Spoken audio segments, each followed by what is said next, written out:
मोहम्मद शफीक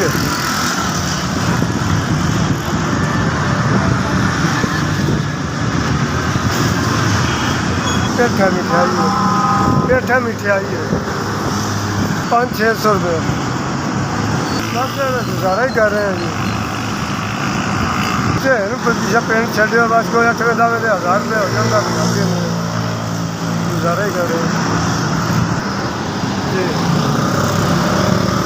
5-7 दिनों बाद कोई 1000-1200 बन जाता खर्चा करके, वो बच्चों के गल देने खर्चे वास्ते, तो कोई 8 दिन 4 दिन का गुजारा हो जाता।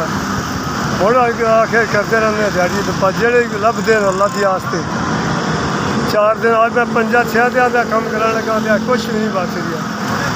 अद्धा माल बच जाता विकदा, अद्धा विकदा, हालात ही कोई नहीं कम दे। बहुत महंगाई है, अल्लाह जी करम करे।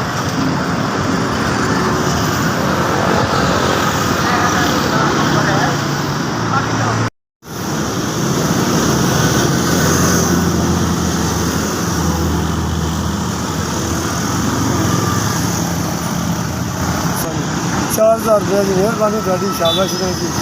कोई 4 दिन वाले बच्चा की खुराक हो जाती है, अल्लाह याद करे बड़ा। हाँ जी 4000 की मदद की, अल्लाह याद करे बड़ा दे, बड़ी गल है जी, अल्लाह कीमत करे।